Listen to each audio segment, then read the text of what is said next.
আরেকবার হাতটা নড়ান। আসসালামু আলাইকুম। এই ভাইটা আসছে পিরোজপুর বরিশাল থেকে, আপনার দর্শনা বর্ডার এলাকাতে রস খেতে আসছে। দেখেন রসের কি টান, সে গাছে নিজেই উঠে ভার পাড়তেছে। দেখছেন আপনারা, দেখেন নিজ চোখে না দেখলে আপনারা কিছুই বুঝতে পারবেন না। সে দর্শনা বর্ডারের দেখেন, এই যে দেখেন তার রসের কি টান।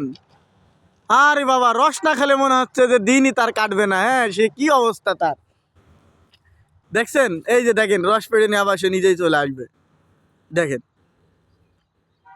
দেখছেন কি টান।